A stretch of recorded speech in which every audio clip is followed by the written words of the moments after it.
Don't die. You hear me, don't you dare die. Rain hammered down on the docks like the sky had split open. Jolene Calloway dragged the nearly 200-pound body of a stranger across wet concrete. Both hands locked onto the collar of his vest, pulling him toward her truck parked almost 100 meters away. Her shoulders screamed. Her boots kept slipping in the puddles. Every step she pulled, her whole body shook from the effort. Blood from the wound on his side thinned out in the rain and trailed behind her feet.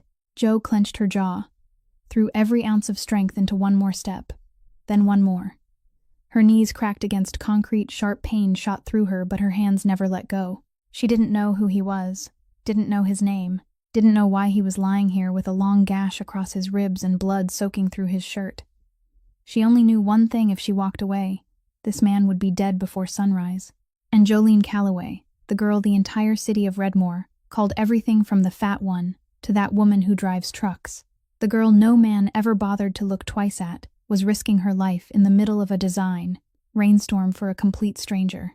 What she didn't know was the unconscious man beneath her grip was Barrett Thornton, the most powerful crime lord on the east side of the docks, and that night would change her fate forever. But before you find out where that night took Jo, stay with this story, because you need to understand what she survived to become the kind of person who would risk everything for a stranger in the pouring rain. If you want to find out where Jo and Barrett's story goes from here, hit that like button and share this story with someone who needs to hear it. And if this is your first time here, subscribe so you never miss what comes next. Jolene Calloway was 18 years old when she first understood what it meant to lose the most important thing in the world. Her mother lay in a bed at Redmore Hospital for 3 long months, her body growing thinner day by day, like a candle burning down to its final bit of wax. The cancer gave her no chance. Jo sat beside her mother's bed on that last afternoon, holding her hand tightly, feeling the warmth slip away little by little. The room was so quiet that Jo could hear the heart monitor beeping steadily, then slowly fading. Her mother opened her eyes and looked at her daughter, her voice so weak that Jo had to bend close just to hear her. "You're stronger than you think, Jo." Then she closed her eyes. The hand in Jo's hand slowly went cold. The sound of the machine stretched into one straight line. Jo didn't cry right then. She sat there holding her mother's hand for a very long time, as if letting go would be the moment everything truly ended. Her father stood out in the hallway, his back against the wall, both hands covering his face. He didn't come into the room. He couldn't bear it. From that day on, there were only 2 people left in the house. Jo's father, Frank Calloway, had worked as a dock laborer at the Redmore port for 20 years. He worked the morning shift, and Jo went to school. In the evenings, father and daughter sat down to dinner in their small rented house near the docks, usually sharing more silence than words. Not because there was nothing to say, but because they both knew that the empty place at the table, where her mother used to sit, couldn't be filled by anything anyone said. Frank wasn't good at talking. He showed love in other ways. Every morning before he left for work, he left Jo's lunch money on the table. On weekends, he taught her the things he knew: how to change a tire, how to check engine oil, how to bandage a wound when there was an accident at the port. "At the docks, anything can happen," he said. "You have to know how to take care of yourself." Jo didn't understand then why her father kept repeating that sentence. 2 years later, she understood. Jo was sitting in a heavy truck driving class when her phone vibrated. It was the port foreman's number. She stepped outside to answer, and the world beneath her feet collapsed in 15 seconds. Workplace accident. A crane cable had snapped. Cargo had fallen. Her father hadn't survived. Jo ran to the hospital, but by the time she got there, they had already covered her father's body with a white sheet. She stood in front of the emergency room door, looking through the small glass pane, and saw the familiar work boots sticking out from under the sheet. The boots he put on every morning before going to work. The boots he left outside the door every evening because he was afraid of tracking dirt into the house. Jo stood there for a very long time. No one at the hospital asked who she was, or whether she needed anything. A 20-year-old overweight girl, her clothes smudged and dirty, stood crying in front of the emergency room. People looked at her, then walked past. Her father's funeral took place on a sunny day. A few old co-workers from the port came, stood for a while, then left. No relatives, no extended family. Both of Jo's parents had moved to Redmore from another state for work, and they had no family there. After everyone had gone, Jo remained standing alone in front of her father's grave, beside her mother's grave. 20 years old. No father, no mother, no savings, no degree, not a single relative in the world she could call. The only thing she had was the heavy truck driver's license. She had passed the test for 2 weeks earlier, and a faded wedding photograph of her parents that she found in the nightstand drawer while clearing out their things. In the picture, her mother wore a white dress and smiled brightly. Her father stood beside her, his arm around her waist, his face slightly red because he was shy about being photographed. They both looked strangely young and happy. Jo folded the photograph and slipped it into her wallet, and she kept it there from that day on. She moved out of the old rented house and into a smaller, cheaper room, right near the port. She applied for a job with the cargo truck delivery team at the docks. Night shift. Enough pay to survive. And from that day forward, Jolene Calloway stepped into the world alone, with nothing in her hands and a faded photograph in her wallet. The night shift at the Redmore port ran from 8 at night until 4 in the morning. Nobody wanted to drive that shift. The roads were dark, the warehouses were empty, the cargo was heavy, and the cold blowing in from the sea cut through skin and bone. But Jo chose the night shift from her very first day at work, not because it paid 20% more than the day shift, but for a reason much simpler than that. At night, no one looked at her. At night, she didn't have to see people's eyes sweep her from head to toe and then turn away. She didn't have to hear the quiet laughter behind her back. She didn't have to pretend she hadn't heard anything. Jo was the only female driver on the port's truck team. 17 men and 1 overweight girl, with calloused hands, broad shoulders, and a heavy way of walking. On the first day she drove the 18-wheel truck out of the lot. Several drivers stood smoking outside the gate, watching her go, and one of them said loudly enough for her to hear, "Whether that truck is hauling cargo or hauling her, it's carrying the same weight." The whole group burst out laughing. Jo didn't turn back. She drove straight ahead, her teeth bit hard into her lip. Her eyes stayed fixed on the road, and her hands gripped the steering wheel so tightly that her knuckles turned white. In the neighborhood near the port where Jo rented her room, the women weren't any kinder. They whispered every time they saw Jo coming home from work at 4 in the morning, her clothes smeared with oil, her face exhausted. What kind of girl hangs around outside in the middle of the night? No wonder no one wants to marry her. Jo heard every word clearly. She still walked straight ahead, without turning around, without answering. She had been used to that for a long time. 7 years alone had taught her that silence was easier than explaining, and that explanations didn't matter when no one wanted to listen. But silence didn't mean it didn't hurt. There were nights when Jo drove past the dark alley near the docks and saw drunken men blocking the way, harassing a woman walking alone. Jo stopped the truck, climbed down, and used her large body to push them away. The woman got free, but instead of thanking her, she looked Jo up and down and muttered, "No wonder no one wants her. What kind of woman looks like a man?" Then she walked away. Jo stayed there in the alley, alone, in the dark. It was always like that. She gave, and no one received it. She helped people, and they treated her as if she were invisible. Life went on that way, driving, delivering cargo, going back to her rented room, sleeping, then driving again. Every day was the same as the day before, until one night, around 2 o'clock in the morning, Jo parked her truck in the freight yard near the east side of the port to wait for the next run. She climbed down to get some air and wake herself up, and then she saw a dog curled beside a large trash bin, a Neapolitan Mastiff, so thin that its ribs showed clearly beneath the loose, wrinkled skin hanging from its body. A sagging muzzle, sorrowful eyes, dirty gray fur. It looked at Jo with the eyes of a creature that had grown used to being chased away from one place to another. When the truck drivers at the port saw it, they threw bottles to scare it off. Warehouse owners drove it away with sticks. No one wanted it nearby. Jo looked at the dog. The dog looked at Jo. She went back up into the cab, took her half-eaten meal box, set it on the ground a few steps away from the dog, then backed away. The dog didn't move. Jo didn't force it. She got into the truck and drove off. The next night, she parked in the exact same spot. The dog was waiting in the same place. Yesterday's meal box had been licked clean. Jo put down another one, this time 1 step closer. On the 3rd night, it came a little nearer. On the 4th night, it sat beside the wheel. A week later, when Jo opened the cab door, the dog jumped onto the passenger seat as if that place had belonged to it from the beginning. Jo didn't give it a name. She only called it You, because she was used to living without needing to call anyone by name, and because no one ever called her name in a gentle voice either. But from that night on, Joe no longer drove alone. The Mastiff sat in the passenger seat, its sagging muzzle resting on the dashboard, its sorrowful eyes watching the road ahead. Joe drove through the night across the empty roads around the port, and once in a while, she talked. Not to anyone, really, just to the dog. She talked about that day, about the cargo she had just delivered, about all the small, scattered things she couldn't say to any human being in the world. And every night, before the shift ended, Joe said the same sentence.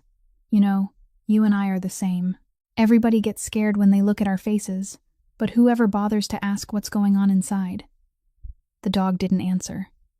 It only rested its muzzle on her thigh and closed its eyes. And for Joe, that was enough. Wesley Greer was an accountant at a small transportation company near the port. Every morning, he stopped by the coffee shop at the head of the street to buy an Americano before going to work, right around 4:15, exactly when Joe finished her night shift and parked her truck in the lot behind the shop. Wesley didn't notice Joe the first time, but he noticed her the third time, because every morning, that girl climbed down from the cab utterly exhausted, dark circles under her eyes, her clothes stained with engine oil. But the first thing she did wasn't buy a drink for herself. It was open the passenger door, pour water from an old bottle into a metal bowl, and let the wrinkled-faced dog drink first. After the dog finished drinking, she stroked its head, and only then did she go buy coffee for herself. Wesley saw that happen every morning, without fail, not a single time out of place. He began to grow curious about the girl who drove a truck twice her size, and loved an ugly dog more tenderly than she cared for herself.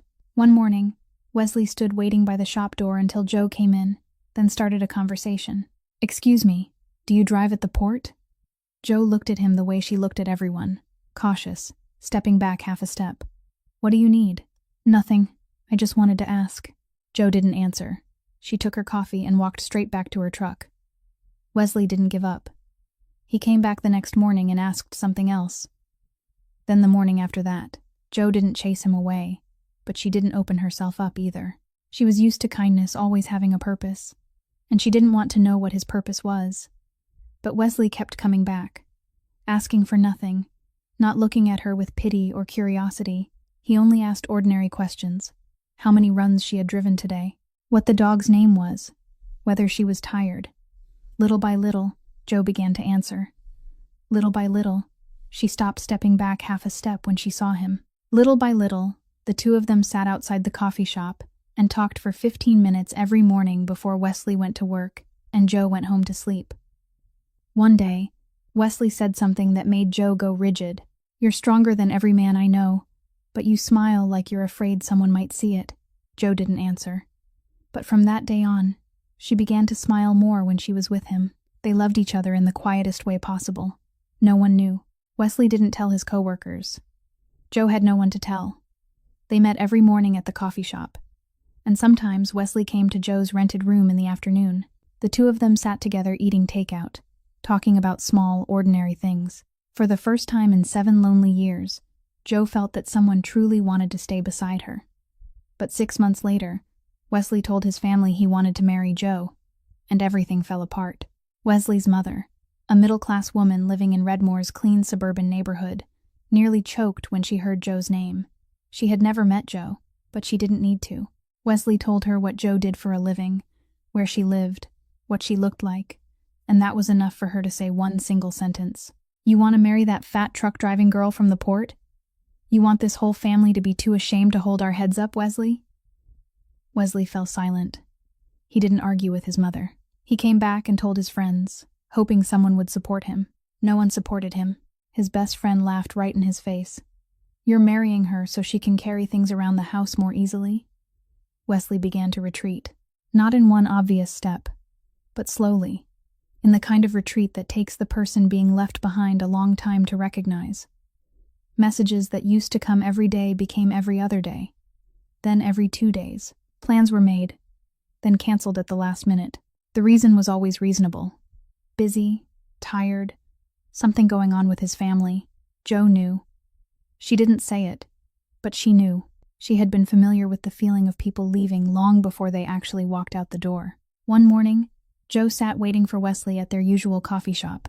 4:15, 4:30, 4:45, 5 o'clock. He didn't come. Joe sat there for another half-hour, then drove home.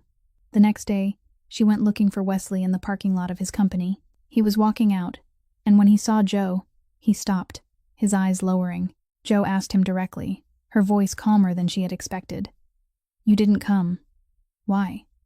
Wesley didn't look at her. He looked down at his polished leather shoes, stayed silent for a very long moment, then said, "My family doesn't approve. I can't, Joe." Joe nodded, slowly, lightly, as if she had known the answer before she asked the question. "I understand." She said exactly those 2 words, then turned away. She walked fast. Not running, but fast enough that Wesley couldn't see the tears falling down her face. She didn't look back. She didn't call his name.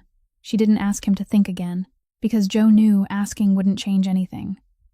People didn't leave because there weren't enough reasons to stay. People left because they didn't have enough courage to stand beside her in front of the world. That night, Joe didn't drive a single cargo run. She drove out to the empty lot behind the port, shut off the engine, and sat in the dark cab. The Mastiff jumped from the passenger seat and rested its big, heavy, wrinkled head on her lap. Joe placed her hand on its head, her fingers trembling slightly. She sat for a very long time in silence. Then she spoke, her voice so small that only the dog could hear it. "Maybe people like us weren't born to be loved, but at least I still have you." The dog didn't answer. It only pressed its head deeper into her lap and closed its eyes. Outside the cab, Redmore Port lay empty and still, with only the sound of waves striking the seawall and the wind slipping through the spaces between the containers. Joe sat there until morning came. While Joe sat crying in the truck cab in the middle of the night on an empty lot, less than 5 kilometers away, on the top floor of the Thornton building overlooking the entire port, a meeting was taking place, and the silence in the room was heavier than any word being spoken. 11 men sat around a long oak table. No one looked at anyone else. All of them looked toward the end of the table, where Barrett Thornton sat. He hadn't spoken since the meeting began. He didn't need to. The mere fact that he was sitting there was enough to make the whole room afraid to breathe too loudly. Barrett was 33 years old, the youngest person in that room, but the only one the other 10 men had to address as Sir. He had inherited his father Hank Thornton's place, running the Thornton empire of transportation and eastern Redmore seaports, including the operations no one dared to name in broad daylight. When Barrett wanted something to happen, it happened. When Barrett wanted someone to disappear from the negotiation table, that person disappeared.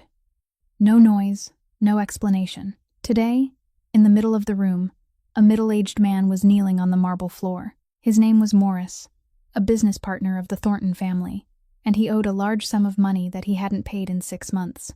Morris knelt there, sweat running down his temples, both hands clasped in front of his chest, his voice shaking so badly that he swallowed half his words. "Please give me more time, just a few more weeks. I'll have enough, I swear." Barrett looked at Morris. Not angry, not contemptuous, not showing any expression at all. He only looked at him, silently, for a very long time. It was the kind of silence that made the man being watched wish he were dead, rather than endure one more second of it. Then Barrett opened his mouth, his voice even, low and slow. "I'm giving you 48 hours. At the 49th hour, don't make me come looking for you." Morris nodded again and again, backing out of the room on his knees. No one in the room watched him go. No one commented. The meeting continued. When everyone left one by one, only one man remained behind. Garrett Slade, Barrett's right-hand man. The man who had been with him since the first day Barrett took over the Thornton Empire. Slade was 3 years older than Barrett, tall and lean, a man of few words and many actions. Barrett trusted Slade more than he trusted anyone. In a world where loyalty was measured in money, Slade was the only person Barrett believed had stayed for something other than money, or at least, that was what he thought. Slade waited until the room was completely empty before speaking. "There's something happening at the Eastern Warehouse Row. These past few days, I've seen unusual activity. Not like our cargo.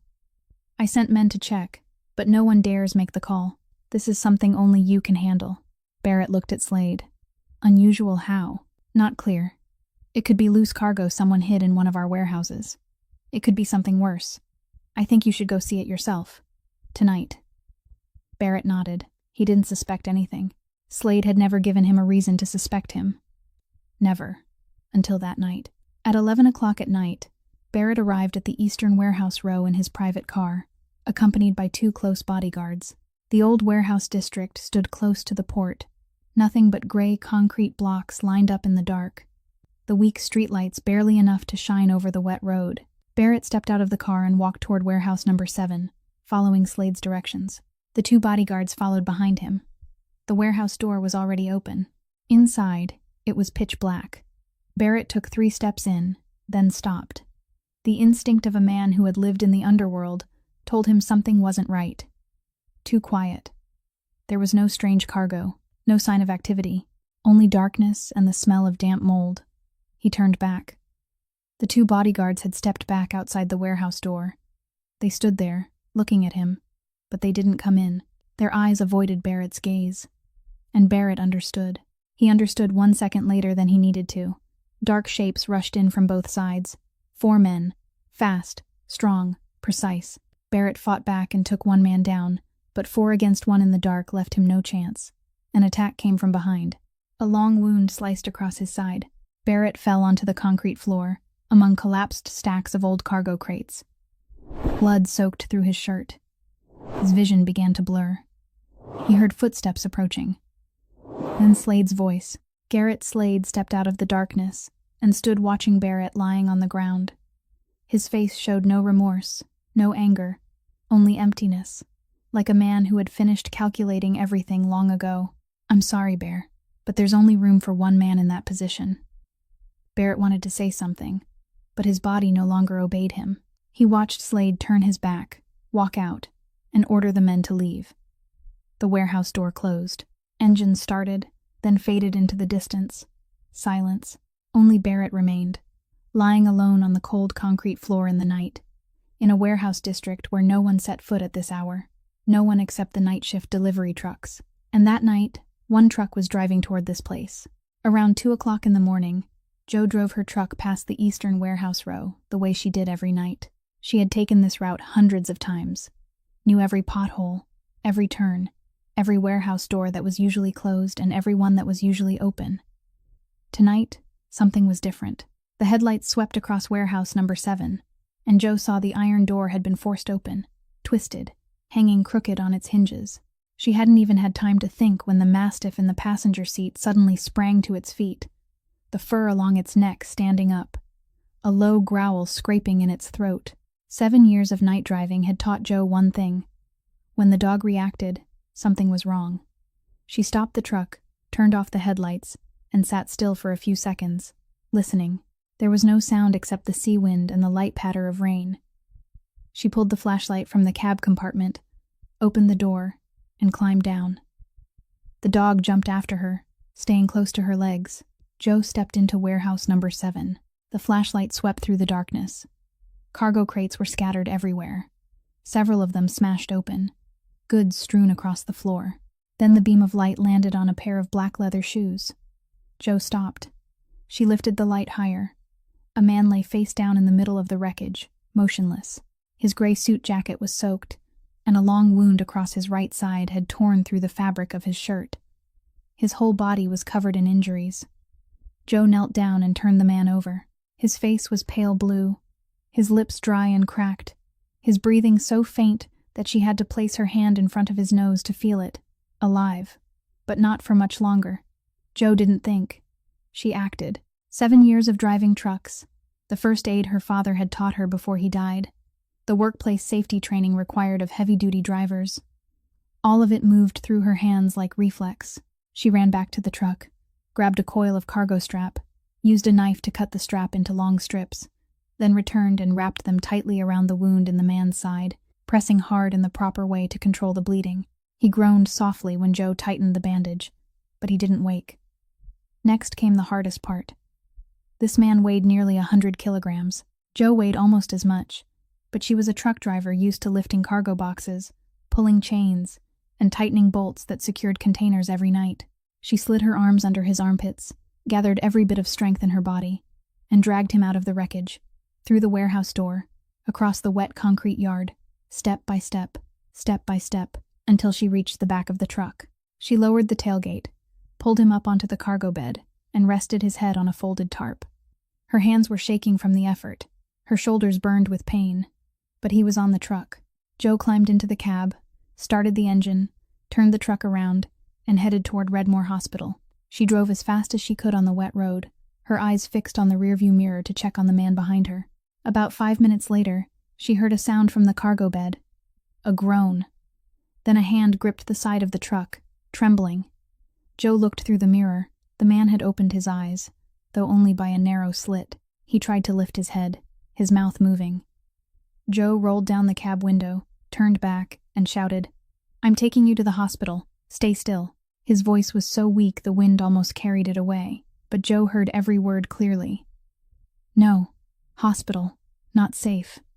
Then his hand dropped loose. His head fell back onto the floor of the truck bed. He passed out again. Joe gripped the steering wheel, her heart pounding hard. Not safe. This man was running from someone. Someone had wanted him dead in that warehouse tonight.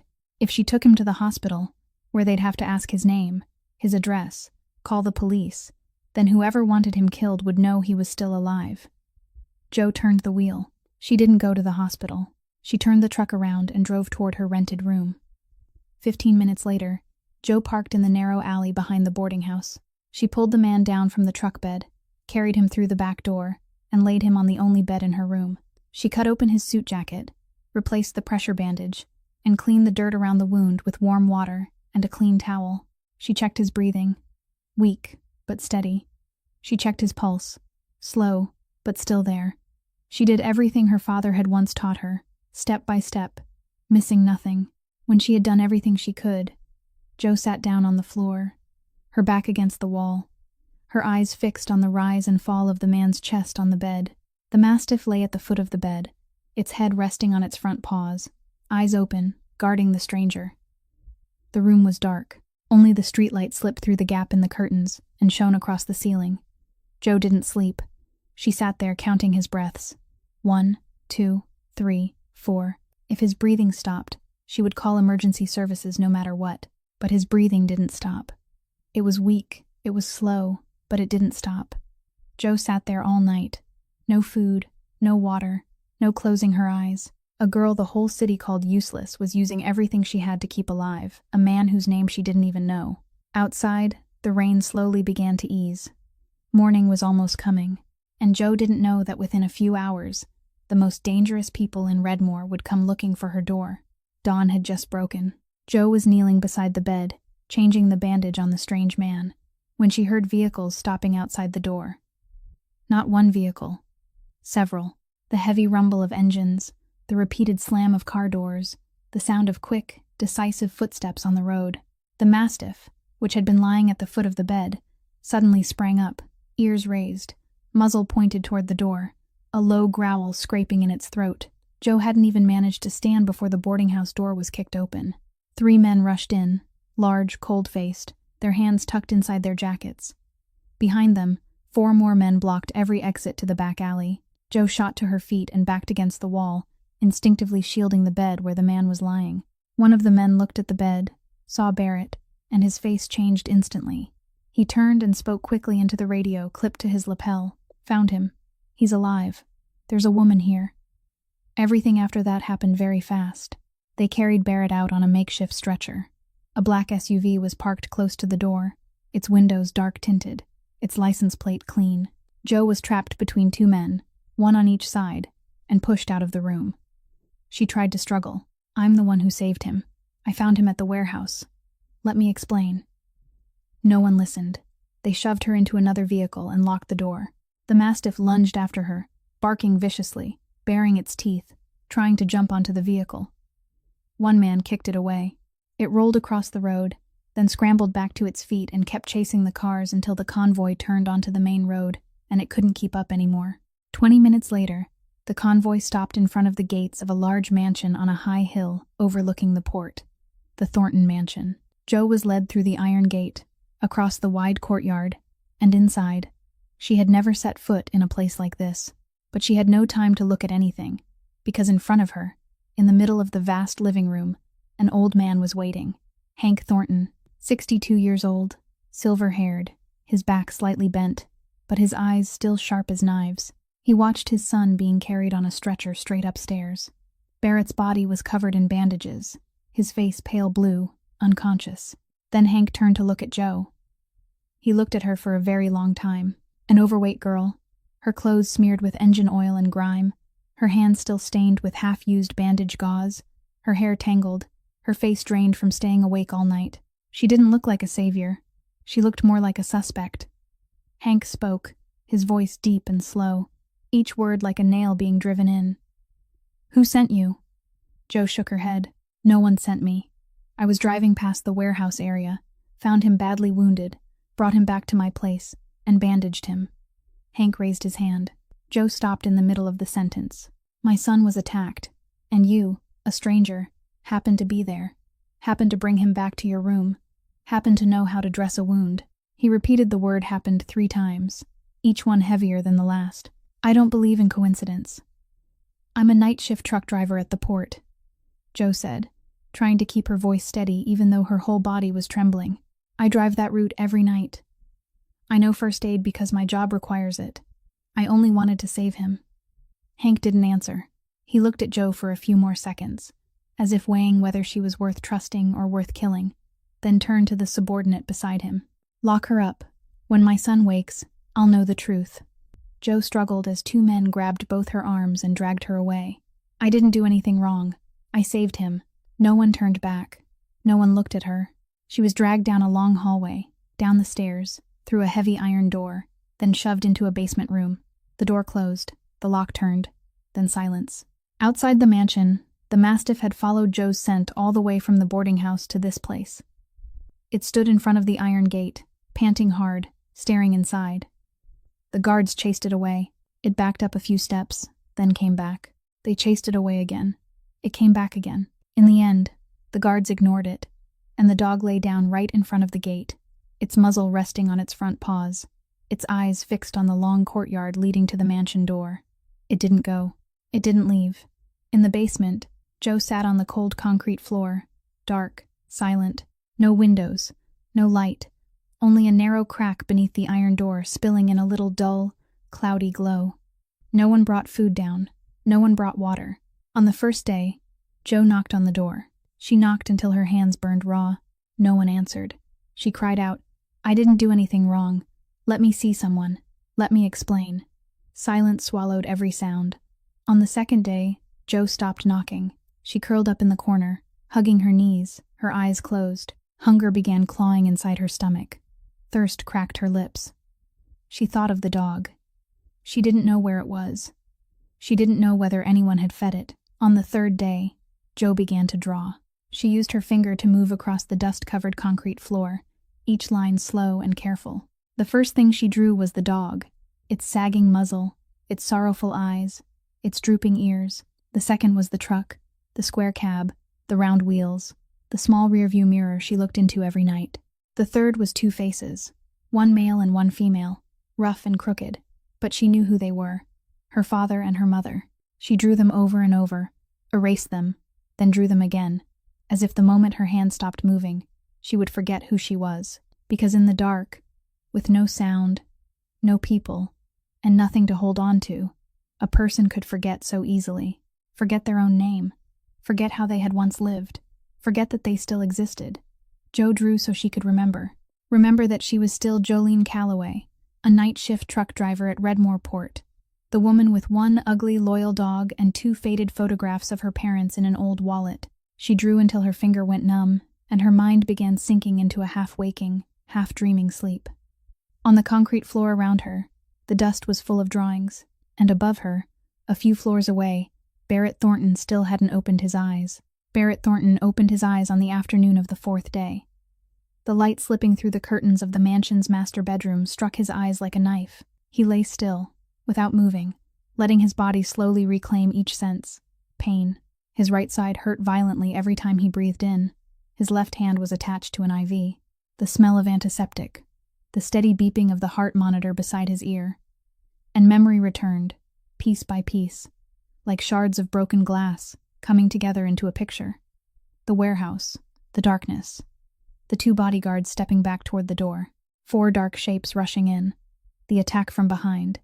The cold concrete floor beneath his face. Slade's voice, even and empty, There's only room for one man in that position. Then silence. Then death, slowly crawling toward him through the dark. Then something else. Fainter, but real. The smell of engine oil. Someone dragging him. Pain, but he was being pulled, being moved. A woman's voice, hoarse but clear. "Don't die. Do you hear me?"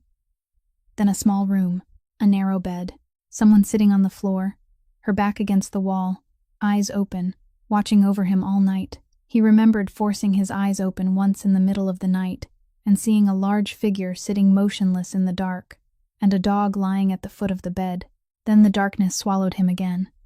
Barrett lay still, absorbing each piece of memory. He didn't call anyone. He didn't press the bell. He needed to understand where he stood on the board before letting anyone know he was awake. 10 minutes later, the bedroom door opened. The family's private doctor came in to examine him. Barrett opened his eyes, looked at the doctor, and spoke in a voice weak but clear enough.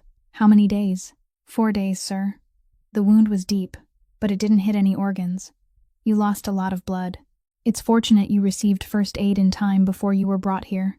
"Who gave me first aid?" The doctor hesitated. "A woman. I don't know the details. Mr. Hank knows more." Barrett nodded slightly and closed his eyes again, as if he were tired. The doctor left. Half an hour later, Hank came in. He sat beside his son's bed, his face looking several years older than it had 4 days ago. His eyes red from lack of sleep. "You're awake. Good." Barrett looked at his father, his eyes a little unfocused, his voice slow. "I don't remember clearly. I went to the warehouse then. Everything went dark. I woke up here." Hank held his son's hand. "Slade, that bastard betrayed you. I've got people hunting him down." Barrett nodded slowly, his face expressionless. He pretended to be tired and closed his eyes. Hank sat there for a few more minutes, then left. Barrett opened his eyes the moment the door closed. All through that day, Barrett questioned each person. Every time someone entered the room, he asked one question, gently, as if curious, not as if he were interrogating them. When a servant brought in porridge, he asked, "Who brought me back here?" The servant said, "The security team found you at a woman's house near the port. They used the GPS signal from your watch." Barrett nodded. When a new guard came in to replace the IV, he asked again, "Where is that woman now?" The guard looked uneasy. "Mr. Hank ordered her kept here, in the basement." "How long?" Silence. 4 days, sir." "Has anyone given her food or water?" The silence was longer this time. The guard looked down at the floor. He didn't answer. He didn't need to. Barrett lay still. His eyes were fixed on the ceiling, but his mind was fitting the pieces together. A woman had found him in the warehouse, given him first aid, brought him back to her home, and watched over him all night. Then his father's men had come, taken him away, and locked her in the basement for 4 days without food or water. Barrett also asked another servant about the dog. The servant told him, "There's a very big dog, with a wrinkled face, lying outside the gate since the first day. The guards chased it away several times, but it wouldn't go." "It's still there now." Barrett asked nothing more. That evening, Barrett called Hank into the room. Hank came in, closed the door, and sat down in the chair beside the bed. Barrett looked at his father, and this time his eyes were no longer hazy. He was awake, completely awake. "You locked the woman who saved me in the basement." Hank hadn't had time to react to the change in his son's voice. "You don't know who she is yet. She could be connected to Slade. She could be a trap. I had to. She brought me back to her home." Barrett cut him off, his voice low, slow, never rising, but each word heavy as stone. "She tore cargo straps apart to bandage my wound. She sat on the floor of her own room and watched over me all night. And you locked her up for 4 days with no food and no water." Hank opened his mouth. "Barrett, I did that to protect. Open the basement now. You need to calm down. I'll have someone verify. Open the basement now, or I'll open it myself."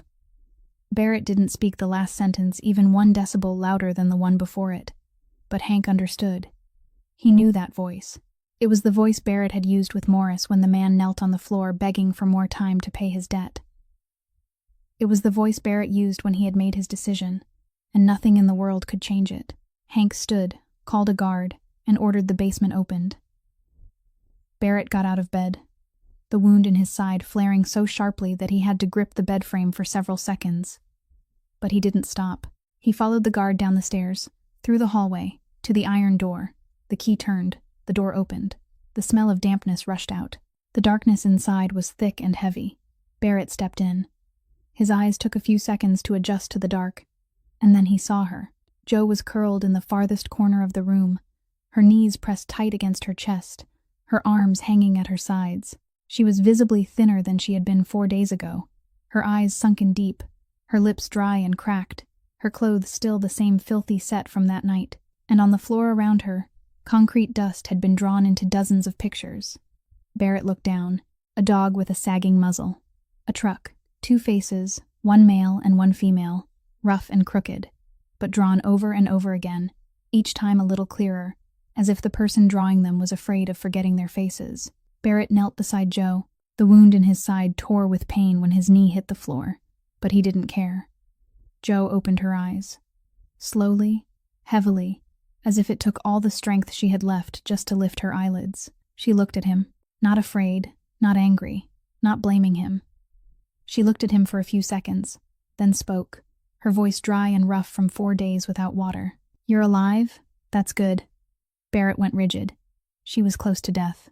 4 days in the dark, hungry, thirsty, alone in the basement, because she had saved him. And the first thing she said when she saw him wasn't, "Why did you lock me up?" Wasn't, "Let me out," but relief that he was still alive. Barrett looked at the drawings on the floor, looked at her dusty, calloused hands, looked into her hollowed eyes, where something still shone that he hadn't found in anyone around him in all his 33 years. He spoke, his voice soft, softer than any words he had ever spoken to anyone. "You'll never be treated like this again." Barrett ordered Jo moved into the finest guest room in the mansion that very night. The family doctor was called in to examine her, give her fluids, and replenish her nutrition. Servants brought hot porridge and water up to the room. Jo slowly came back to herself after several hours of care, but she wasn't used to anything around her. When a servant invited her to sit in the leather chair by the window, Jo shook her head and stepped back. "I'm really dirty. Just let me sit on the floor." The servant looked at her, not understanding. Barrett stood outside the bedroom door, heard those words, and said nothing. He only stood still for a very long time, then walked away. The Mastiff was brought into the mansion on Barrett's order. When a servant led it up to Jo's room, it rushed straight to her, rubbing its big, heavy head against her legs, its tail wagging without stopping. Jo sat down on the floor and wrapped her arms around it, and that was the first time she had smiled since being locked in the basement. In the days that followed, Jo slowly recovered. She could eat, drink, and walk again, but she still kept her distance from everything in the mansion as if she were a boarder who had wandered into the wrong room. Barrett began stopping by Jo's room every evening. At first, he only asked whether she needed anything. Then, little by little, the two of them talked longer. Jo told him about driving trucks, about the night roads, about the dog she had found near the port's trash yard, about her father, the man who had taught her first aid and how to change a tire before he passed away. Barrett listened and said little, but his eyes never left her. Then one evening, Barrett said something he had never said to anyone. "I have hundreds of people around me every day, but I don't remember the last time I had a real conversation with anyone." Jo looked at him and tilted her head. "At least a stray dog is real. It comes because it wants to, not because it's afraid." Barrett didn't answer, but the corner of his mouth moved, so slightly it was almost invisible. It was the first time in a very long while that anyone had seen Barrett Thornton almost smile. About a week after the night Barrett saved Jo from the basement, she wandered through the mansion late at night because she couldn't sleep. The habit of working night shifts was carved deep into her body. After 11 o'clock, her eyes would be wide open. She passed Barrett's study and saw the door slightly ajar, warm yellow lamplight spilling into the hallway. She was about to walk past when she saw Barrett sitting alone inside the room. In front of him was a small photograph on the desk. He wasn't doing anything. He was only sitting there, looking at the photograph. Jo was about to turn away when Barrett said, without turning around, "Come in." Jo stepped inside and sat down in the chair across from him. She didn't ask. She only sat there and waited. Barrett was silent for a very long time. Then he said, "My mother. She died when I was 19. He touched the edge of the photograph with one finger. "They said it was an accident, but I didn't believe it. I never believed it. His voice was even, not trembling, but Joe heard something heavier than tears hidden behind every word, Barrett told her. Not at length, not dramatically. His mother had died in an event the family called an unfortunate incident. Barrett had always believed that one of his father's allies had a hand in it, but Hank never investigated. The alliance mattered more. The truth mattered more. My father chose to keep power instead of seeking justice for my mother, Barrett said, his eyes still fixed on the photograph. From that day on, I didn't trust anyone. No one stays beside me for me. It's always for money, for fear, or because they need something from me.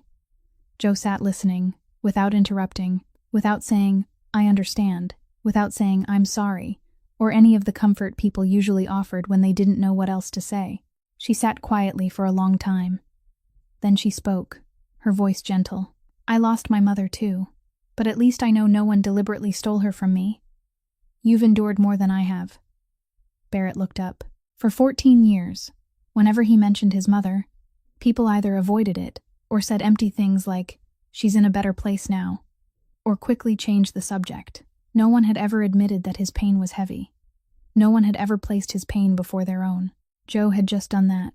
She, a woman who had lost both her father and her mother, who had lived alone for 7 years, who had been laughed at by the whole world, had just said that he had endured more than she had.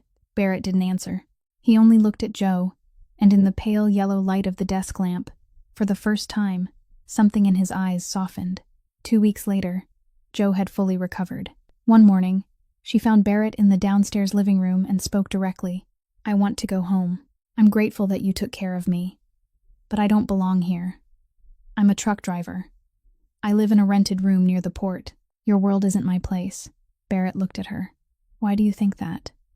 Joe lowered her face, her voice smaller. All my life, people have told me I'm not worthy. I'm fat, I'm rough, I have nothing.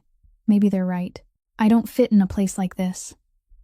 Barrett was silent for a moment. Then he spoke. Not in the voice of a crime boss. Not in the voice of a man giving orders. But in the voice of a man telling the truth from the deepest place he had. You're the only person here I trust. I pay my men, so they stay for money. Allies stay for benefit. You saved me when you didn't know who I was, didn't know what I had. You sat on the floor of your own room and watched over me all night because you wanted to, not because I was Barrett Thornton. He paused, looking straight into her eyes. They were wrong. Every single one of them was wrong about you. Joe didn't answer. She stood there, eyes red, lips pressed tight together, trying not to cry. She was used to people telling her she wasn't good enough. She wasn't used to someone telling her she was good enough and truly believing it. She didn't say she would stay, but she didn't walk away either. And Barrett understood that this was her answer. Tiffany Braddock arrived at the Thornton mansion one afternoon without warning, as if this place had long been her home. She was the only daughter of the Braddock family, the Thornton family's closest ally for the past 15 years. Hank Thornton had chosen Tiffany for Barrett when the two of them were still young, a marriage calculated to bind two empires together, and Tiffany had lived with that thought, as if she were living inside a promise already signed. She walked into the mansion through the front door, her heels clicking against the stone floor, her head held high, her eyes sweeping over everything with the gaze of someone who owned it. Then she saw Joe. Joe was sitting at a small table in the secondary living room, wearing the clean clothes the servants had given her, yet still looking out of place among those expensive walls. The mastiff lay at her feet, its muzzle resting on Joe's knee. Tiffany stopped. She looked Joe up and down, openly, without hiding it, without needing to hide it. Then she turned to the two men standing nearby, and spoke loudly enough for the whole room to hear. So this is what Barrett brought home? I thought he was keeping a stray dog. But it turns out he's keeping a stray woman, too. The two men's faces went stiff, neither of them knowing how to react. A servant wiping a table in the distance stopped and looked down. The whole room fell silent. Joe heard every word clearly. She lifted her eyes to Tiffany, and for one moment, the two women's eyes met. Tiffany looked at Joe with undisguised contempt. Joe looked at Tiffany with the eyes of someone who had heard too many words like that to be surprised anymore. She didn't answer. Not one word. She placed her hand on the dog's head, slowly stood, and walked out of the room. Straight down to the kitchen. The old cook was preparing dinner for the servants. Joe walked in, rolled up her sleeves, and asked, "Do you need help with anything?" The cook looked at her in surprise, then pointed to a basket of unwashed vegetables. Joe began washing vegetables, chopping onions, quietly working beside the people Tiffany had never even bothered to see. News of what had happened in the living room reached Barrett in less than 10 minutes. A guard reported it to him. Barrett listened, his face unchanged, but his eyes darkened by one shade, and those who had followed him for years knew that was a dangerous sign. He didn't go looking for Joe. He didn't ask whether she was all right. He did something else. Barrett ordered the exact 2 men who had stood in the living room when Tiffany said those words to be summoned. The 2 men walked into the small meeting room on the second floor and saw Tiffany already standing there, her face slightly confused because she didn't understand why she had been called there. Barrett stood at the end of the room, his back against the table, his arms folded across his chest. He looked at Tiffany, then at the 2 men, then back at Tiffany. His voice didn't rise, didn't fall, remaining as even as the surface of still water before a storm. "You just insulted my person, in front of my people." Tiffany drew in a breath. "Barrett, I'm not finished." Tiffany closed her mouth. Barrett continued, still in that same even voice. "The Braddock family and the Thornton family have been allies for 15 years. Do you want those 15 years to end in 15 seconds? The blood drained from Tiffany's face. She understood that Barrett wasn't joking. She had known him since childhood, had known him long enough to understand that Barrett Thornton never said anything he wasn't ready to carry out. He was threatening to tear apart an alliance worth millions of dollars, one built over 15 years, all because of one sentence that insulted Joe. Barrett turned to the 2 men, his voice still unchanged. "Jolene Calloway is my person. Does anyone still have a question?" The 2 men stood straight, their eyes fixed on the floor. No one opened their mouth. No one dared look up. Barrett looked at Tiffany one last time, then walked out of the room. He didn't say another word. Tiffany remained standing there, both hands clenched together, her face white as ash. She left the mansion 10 minutes later without saying goodbye to anyone, without looking back. Down in the kitchen, Joe was still washing vegetables. She didn't know what had just happened on the second floor. No one told her. But from that afternoon on, something changed. The servants looked at Joe differently, no longer with curiosity or pity in their eyes. When Joe entered a room, they nodded in greeting. When she helped in the kitchen, the old cook pulled out a chair for her to sit. When she walked in the yard, the guards nodded instead of looking away. Joe didn't understand why. She only knew that for the first time in her life, she was walking through a place where people didn't laugh behind her back. She didn't know that it happened because Barrett Thornton, the most powerful boss of the Eastern Port, had just placed an entire empire behind her with one sentence in a room she had never stepped into. Garrett Slade still hadn't been caught. After the night he ambushed Barrett at the warehouse, he vanished from Redmore as if he had never existed. But he didn't disappear completely. He still had eyes in the city. He was still watching the Thornton mansion from a distance. And he knew one thing that all of Redmore had begun to whisper. Barrett Thornton, the boss who never let anyone close, was keeping a woman inside his mansion. Slade didn't need to know who Joe was. He only needed to know that she mattered to Barrett. And in the underworld, if you wanted to bring down a powerful man, you didn't need to strike the man himself. You only needed to strike the thing he couldn't bear to lose. That night, around 1 o'clock in the morning, Joe couldn't sleep. 7 years of driving the night shift didn't disappear just because she had changed where she slept. Once it passed 11 o'clock, her eyes stayed wide open, her body restless, her arms and legs uneasy. She lay in bed staring at the ceiling for 2 hours until she couldn't stand it anymore. She needed to go outside. She needed to breathe the air of the port, smell the familiar scent of engine oil, hear the waves striking the seawall. She knew the mansion had guards, cameras, and locked gates, but Joe was someone who knew every corner of Redmore Port. The mansion's back gate bordered a small alley leading out to the coastal road, and the lock on that back gate was only a basic latch. Joe lifted the latch, slipped out, and walked along the coastal road toward the old port district. The Mastiff didn't come with her because she didn't want it running loose in the street. She went alone. Slade had assigned men to watch the mansion's back gate for more than a week, waiting for this exact moment. Joe had walked less than 10 minutes when a small truck pulled up close to the curb ahead of her. Before she could react, 2 men grabbed her from behind, covered her mouth, and dragged her into the vehicle. Joe fought. She was strong, used to lifting heavy cargo and pulling chains every night. But the 2 men were bigger than she was, and they already had restraints ready. The vehicle door slammed shut. The truck sped away into the night. When Jo came fully awake again, she was lying on the cold metal floor of a shipping container, pitch dark. Her hands were tied with industrial cable, the same kind of cable she used every night to secure cargo on the truck bed. The air was suffocating, heavy with the smell of metal and old engine oil. Jo lay still for a few seconds, forcing herself to stay calm. She listened. The sound of the sea was close, the sound of containers knocking against one another in the wind, the distant sound of a forklift, the western dock. She recognized it immediately. She had driven through here on hundreds of nights. At the same time, Barrett's phone rang. "Unknown number," he answered. Slade's voice came through, calm in a way that made it hateful. "If you want her alive, come alone. Western Dock, Container Section C. You have 2 hours." Barrett set the phone down on the desk. He didn't slam it, didn't shout, didn't punch the wall. He sat motionless for 3 seconds, eyes fixed on the darkness. Then he stood, called his 4 most loyal guards into the room, closed the door, and began making a plan. Inside the container, Jo didn't sit still and wait to die. She was a truck driver. She knew cables, knew container locks, knew the inside structure of these metal boxes better than anyone guarding her outside.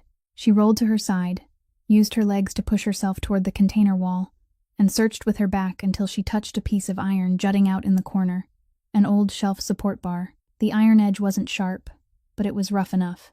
Jo twisted her body, pressed the cable, binding her hands against the edge of the iron bar, and began to saw. Back and forth, back and forth. The cable cut into her wrists every time she rubbed it, bruising her skin purple, then tearing it open, pain burning through her. But Jo clenched her teeth and kept going. She had once dragged a man who weighed nearly 100 kilograms across a rain-slick concrete yard. A little pain in her wrists couldn't stop her. After more than 40 minutes, the cable loosened enough for Jo to pull one hand free.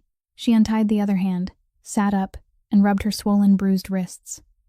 She was free of the cable, but Jo didn't run.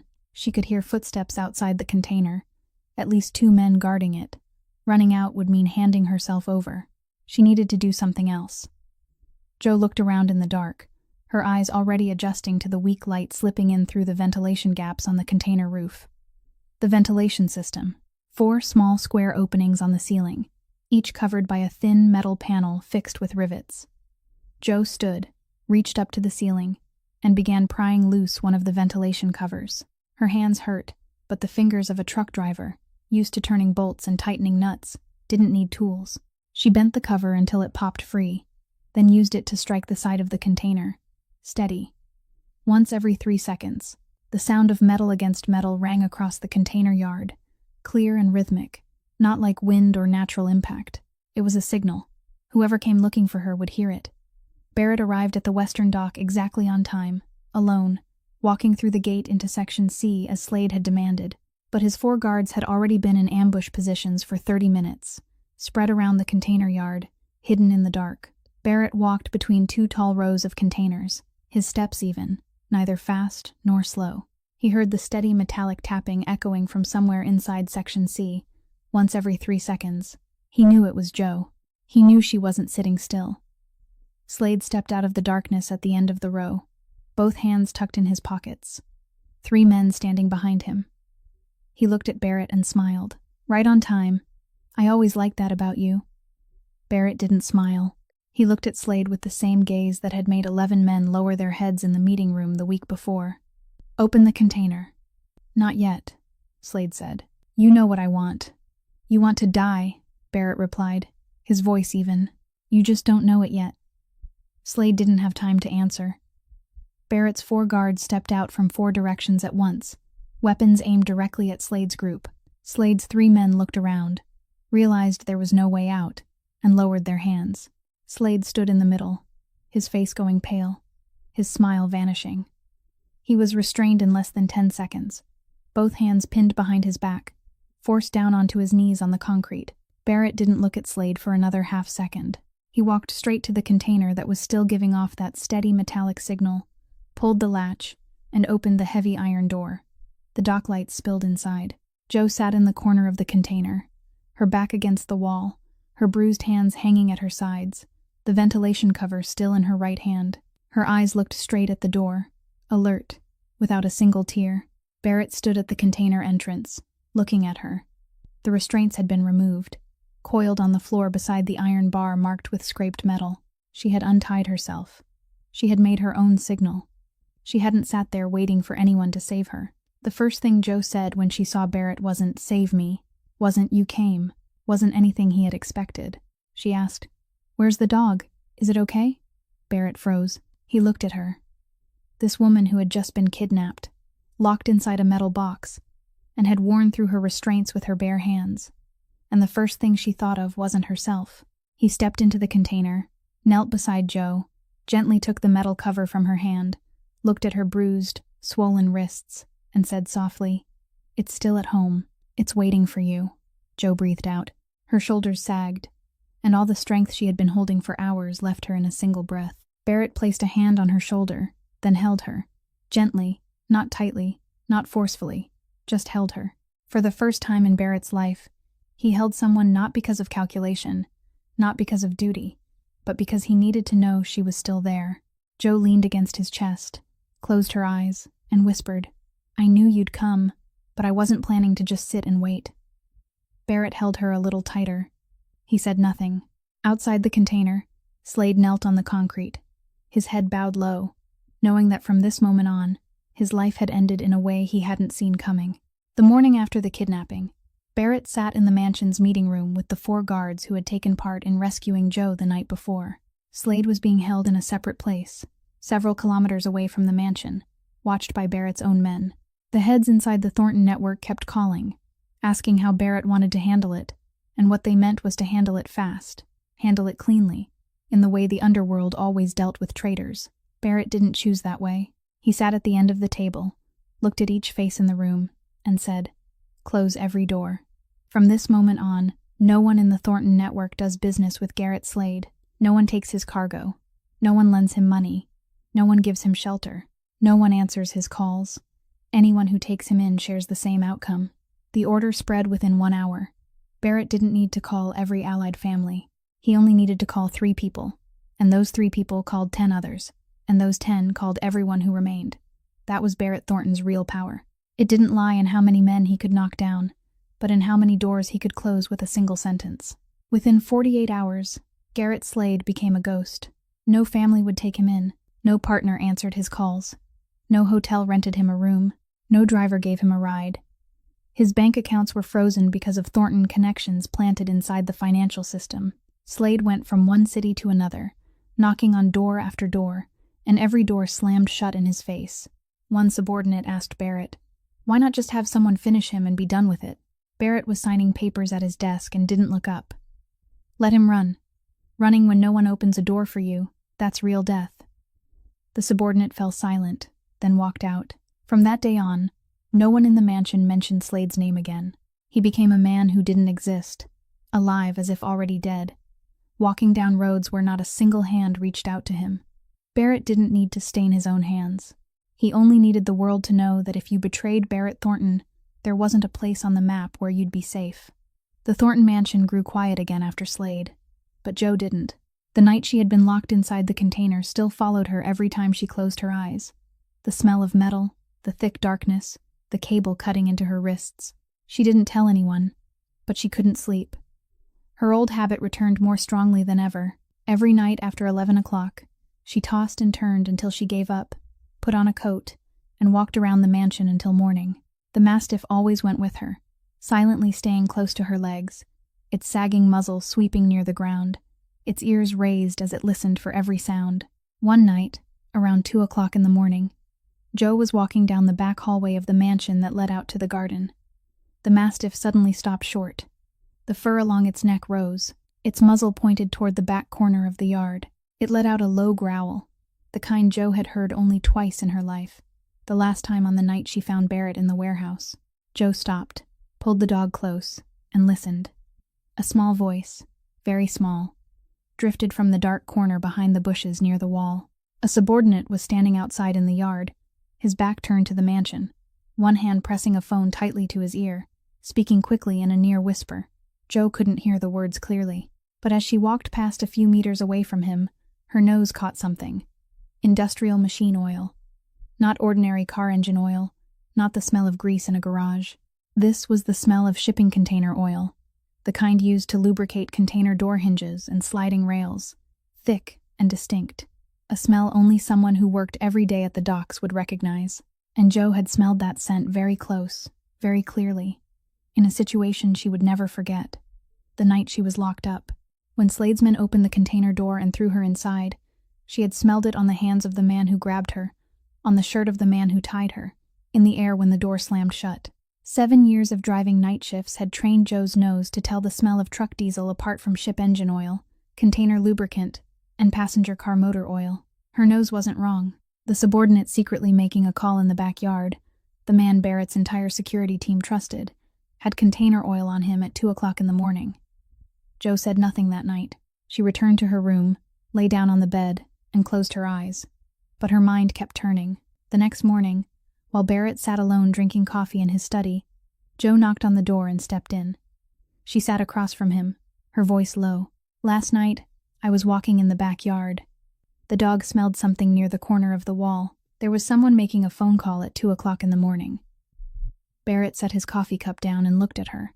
Joe continued, "I couldn't hear what he was saying, but when I passed by, I smelled container oil on him, the kind used to lubricate container door hinges at the port." She stopped and took a breath. "I smelled that exact same scent in the container the night I was locked inside, on the hands of the man who tied me. I'm not 100% sure, but that smell, I can't forget it." Barrett was silent. His eyes narrowed. He asked for the man's name, and Joe described where he had been standing and what he looked like. Barrett nodded, called in the head guard, and ordered an investigation. The result came within half a day. That subordinate was Slade's final man inside, planted in the mansion after the warehouse ambush, lying low for weeks and waiting for the chance to strike a second time. His phone contained messages with Slade's people outside. Barrett dealt with him immediately. Fast, clean, quietly. No one in the mansion knew what had happened except Barrett, Joe, and the head guard. That evening, Barrett found Joe in the backyard, where she was sitting on the steps feeding the dog. He stood beside her, looked down at her, and said, "The men I pay every month, the men who are professionally trained and fully equipped, not one of them caught it. You went for one sleepless walk in the yard and saw it." Joe didn't look up. She kept stroking the dog's head, her voice gentle. "I'm used to driving at night. Late at night, your ears have to be sharp, and your nose has to be good. If they weren't, I'd have driven a truck off the road a long time ago." Barrett looked at her for a few more seconds. This girl had no weapon, no power, no network at all. All she had was 7 years of driving night shifts, a nose sensitive to the smell of engine oil, and the survival instinct of someone used to living alone in the dark. And those things had just saved him from a danger that his entire elite security team had missed. Barrett turned and walked back into the house without saying anything more. But from that night on, when someone in the mansion asked who Joe was, the answer was no longer the woman Barrett brought home. The answer now was Barrett Thornton's person. Tiffany Braddock returned to the Thornton mansion 2 weeks after Barrett had threatened her. This time, she didn't come because she wanted to, but because her father, the boss of the Braddock family, had ordered her to bring business cooperation documents for Hank to sign. Tiffany entered the mansion through the side door, trying to avoid Barrett, but she ran into Joe in the first-floor hallway instead. Joe was sitting with a glass of water at the small table beside the window, the Mastiff lying at her feet as usual. Tiffany stopped and looked at Joe. The last time, Barrett had threatened her in front of his men, and she had swallowed the humiliation and left. But over the past 2 weeks, that humiliation hadn't cooled. It had only boiled hotter. She looked around. There was no one in the hallway except 2 servants mopping the floor in the distance. Tiffany stepped closer to Joe, her voice low but clear enough. "I hear you're very cherished now. Everyone in the mansion has to bow their heads and greet you. But charity goods will always be charity goods. No matter how pretty a dress you wear, inside, you're still just that truck driver from the port." Joe set the glass of water down on the table, slowly, gently. Not a single drop spilled over the rim. She stood. The last time, when Tiffany had insulted her in front of Barrett's men, Joe had silently stood up and walked away. That time, she hadn't been ready. She hadn't yet believed she had the right to open her mouth in this house. But from that night until now, Joe had been locked in a container, had worn through a cable restraint with her bare hands, had uncovered the inside man Barrett's entire security team had missed. She was no longer the girl who lowered her head and walked away. Joe looked straight into Tiffany's eyes. She didn't shout. She didn't tremble. Her voice was so calm that the two servants in the distance stopped mopping and listened. "The night Barrett was badly wounded at the port. Where were you?" Tiffany blinked. Joe continued, still with that same voice, still with that same gaze. "The night I was locked inside a container. Where were you? You call me charity goods, but I haven't seen you give anything except cruel words." Tiffany stood frozen. Her mouth opened, but no words came past her lips. The two servants in the distance lowered their faces toward the floor, hiding their smiles. Joe looked at Tiffany for one more second, then turned and walked away. Not rushing, not running, her back straight, her steps steady. She had said what needed to be said. This time, she didn't need Barrett to stand up and protect her. She protected herself. That afternoon, Barrett was at the eastern port dealing with the aftermath of Slade's betrayal, rearranging personnel and shipping routes. Only Hank, a few servants, and Joe remained at the mansion. Hank sat in his second-floor study, reviewing the documents Tiffany had brought. He was 62 years old, and his health had declined since Barrett was attacked. Night after sleepless night, and the pressure of handling the internal crisis wore his body down day by day. No one knew exactly what time it happened. They only knew that a servant passing by the study heard a heavy thud, opened the door, and saw Hank lying on the floor. His face was turning bluish-purple, one side of his mouth sagging, his right arm hanging limp and motionless, his eyes open but panicked. The servant screamed. 2 more servants ran in. All 3 stood around Hank, trembling, and none of them knew what to do. One called the family doctor, and was told the doctor was on the other side of the city and would need at least 30 minutes. One called emergency services, and the dispatcher told them to wait. The other knelt beside Hank, shook his shoulder, and kept calling his name, doing exactly the wrong thing to do with someone having a stroke. Joe heard the scream from downstairs. She ran up the stairs, rushed into the study, saw Hank on the floor, saw the 3 panicked servants, and assessed the situation in 2 seconds. "Step back." Joe's voice was sharp and firm, not asking permission. The 3 servants stepped back. Joe knelt beside Hank.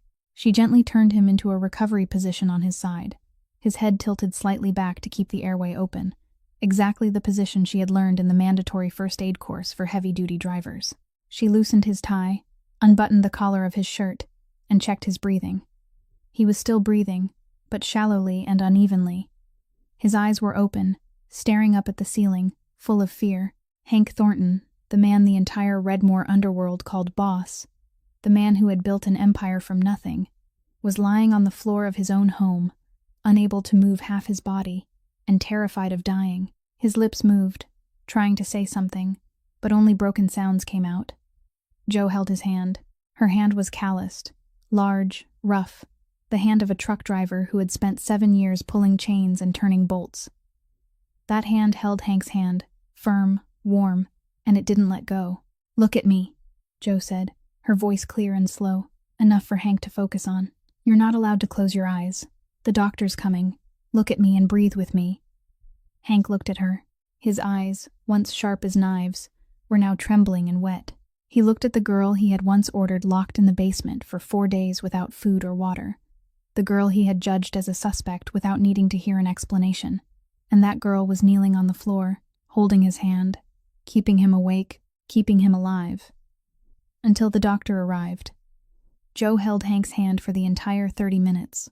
She didn't leave, didn't stand up, didn't let go, even though her knees ached from kneeling too long on the hard stone floor. She kept talking to him, her voice steady and slow, telling him nonsense things, just so he would have a human voice to hold on to.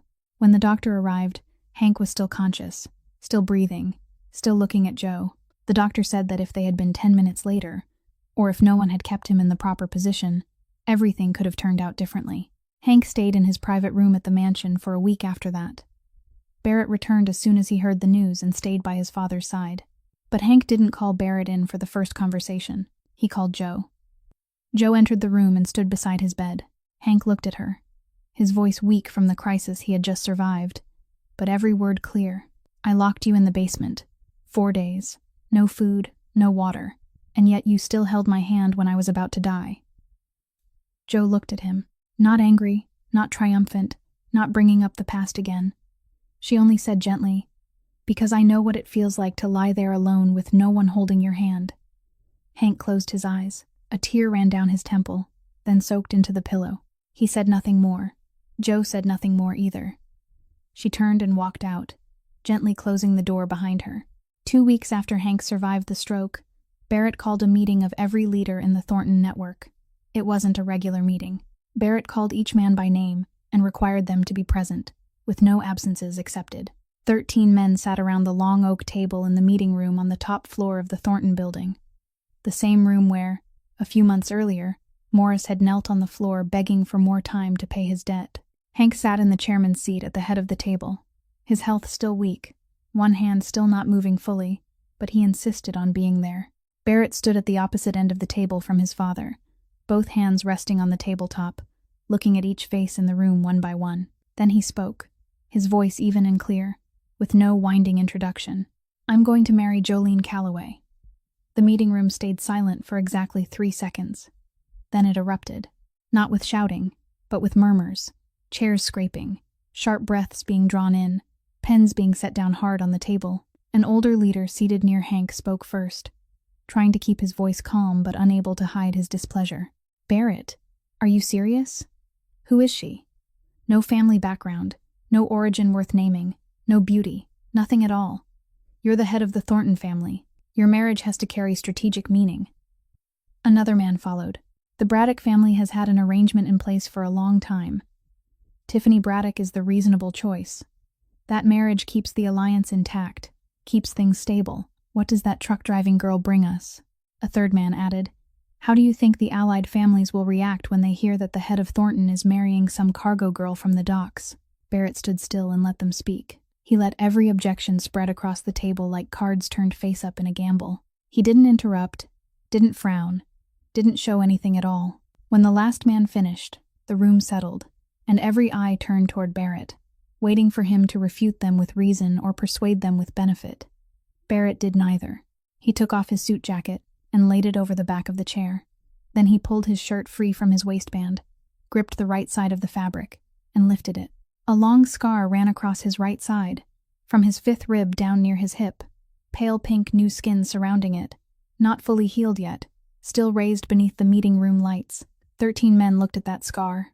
The room was so quiet they could hear the wall clock ticking. Barrett let his shirt fall back down and looked at each face slowly, from left to right, missing no one. Then he said, "This scar, that night, I was attacked in the Eastern Warehouse District. Slade betrayed me. 2 guards turned their backs. I was lying on a warehouse floor, alone, in the middle of the night." He paused. "Not one person in this room came looking for me. Silence. No one moved." Barrett continued, his voice still even, but every word heavier than the one before it. "She did. The night shift truck driver, the woman you call nothing at all. She drove past the warehouse, found me, gave me first aid with cargo straps, dragged me outside in the rain, and took me back to her home. She put me on her own bed, sat on the floor, and watched over me all night, counting each breath I took until morning came." He looked at the older leader who had objected first. "You said she brings nothing. She brought back my life." Then Barrett turned to Hank.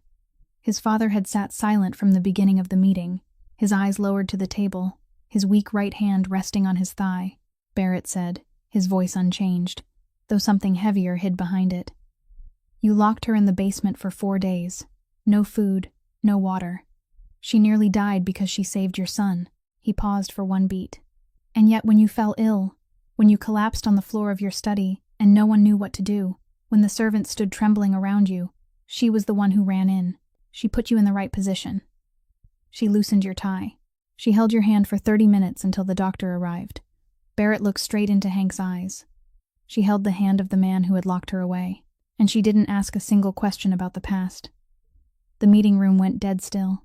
Not one breath, not one movement.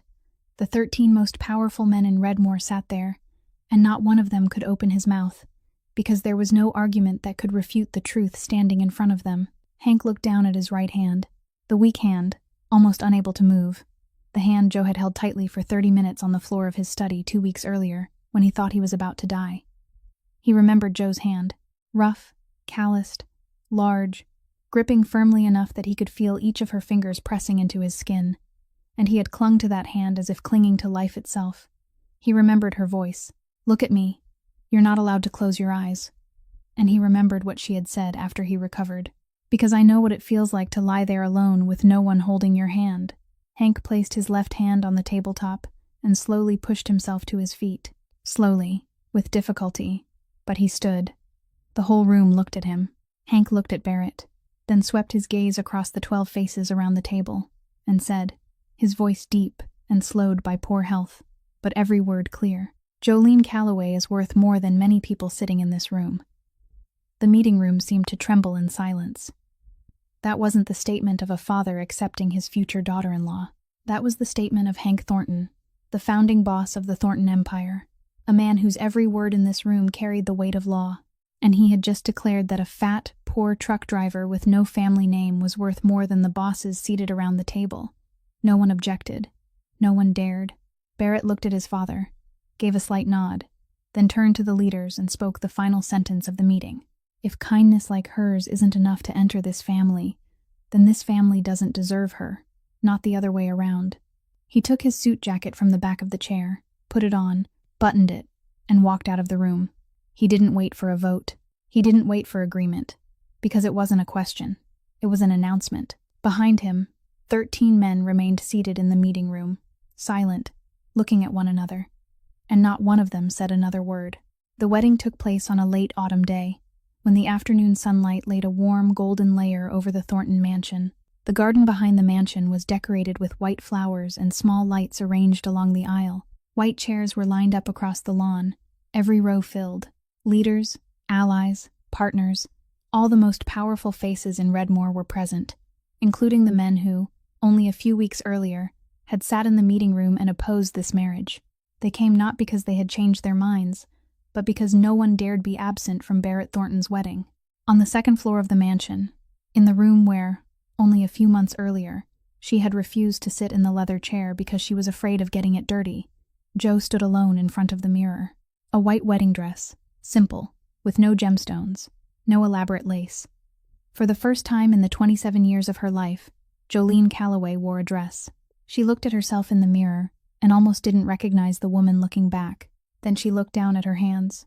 2 calloused hands, nails cut short, thick scars of hard skin across her palms, from 7 years of gripping a truck steering wheel, and on her right wrist, the faint scar still left from the night she wore through the cable inside the container.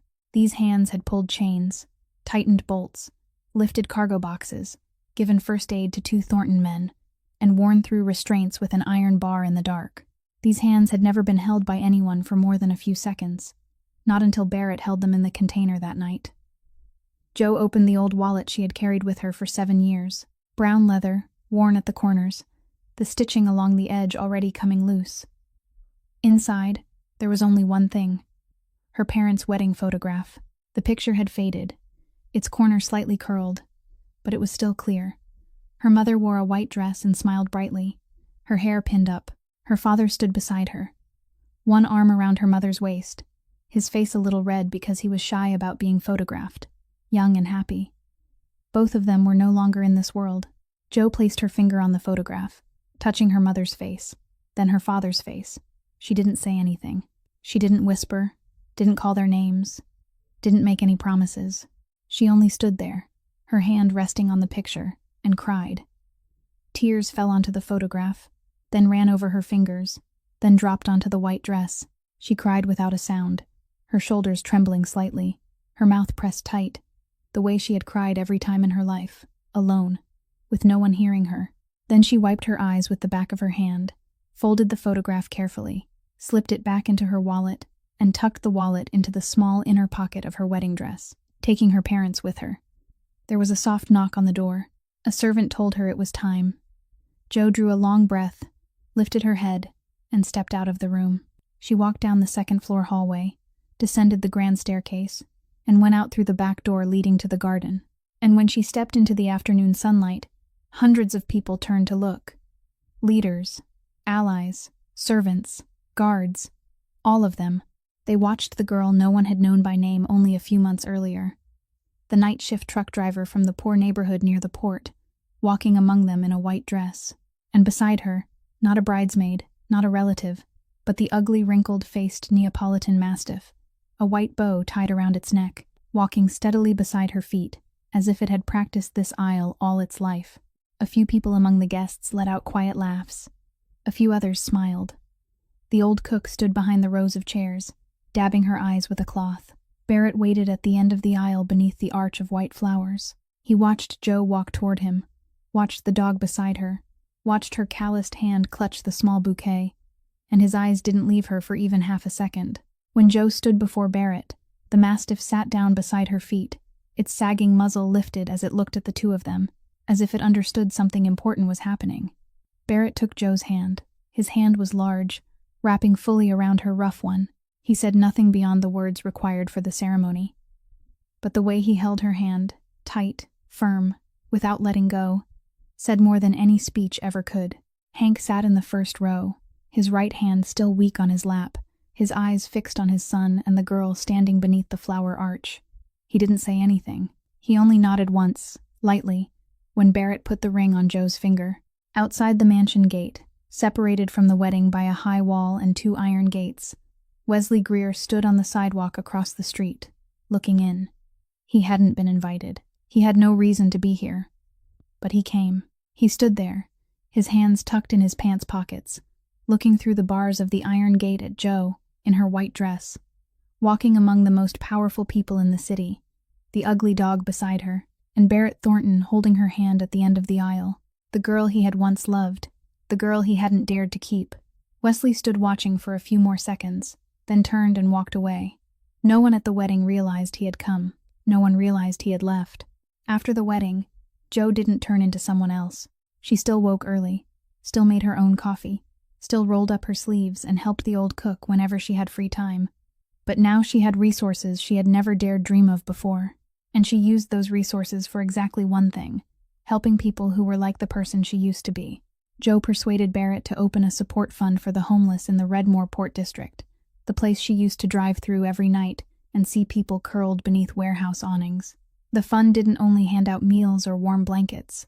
Joe opened free vocational classes for young adults in the Port District, teaching them how to drive, how to repair engines, how to give first aid, the things she had once been forced to learn alone because there had been no one to show her. She taught the classes herself every week, her hands still calloused, her voice still low, still blunt, and without empty words. The students called her Miss Joe, not Mrs. Thornton.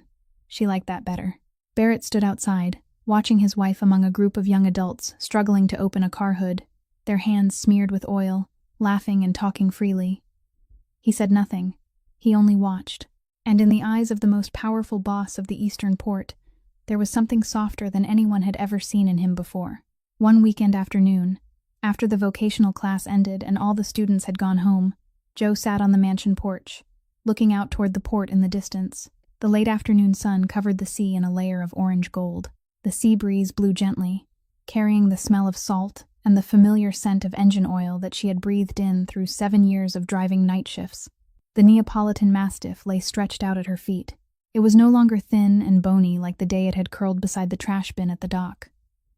Its fur was smoother now, its body fuller, its round, well-fed belly touching the porch floor when it lay down, but its face was still the same, still wrinkled, still sagging at the muzzle, still looking at the world with those sorrowful eyes and that quietly affectionate indifference.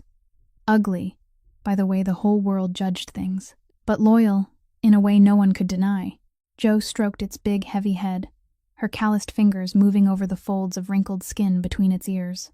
The dog closed its eyes, its tail gently thumping against the porch floor. Joe spoke softly, her voice as light as the evening wind. "You see that? We're okay now." Jolene Calloway's story wasn't a fairy tale. No miracle turned her into someone else. She was still herself, her hands still calloused, her wallet still holding the old photograph, and the ugly dog still walking beside her. But maybe that was the most important thing of all. Sometimes, the person the world looks down on is the very person most willing to give. Appearance never tells the whole story of a human life. And real strength doesn't lie in looks or power, but in the ability to walk through pain and still keep kindness intact. If this story touched your heart, please like and share it with the people you think need to hear it.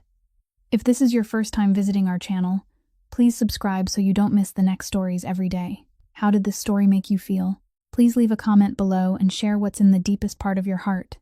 We always read and listen to every line. Wishing everyone watching this video good health, a joyful life, and peace in every day. Goodbye, and see you again in the next video.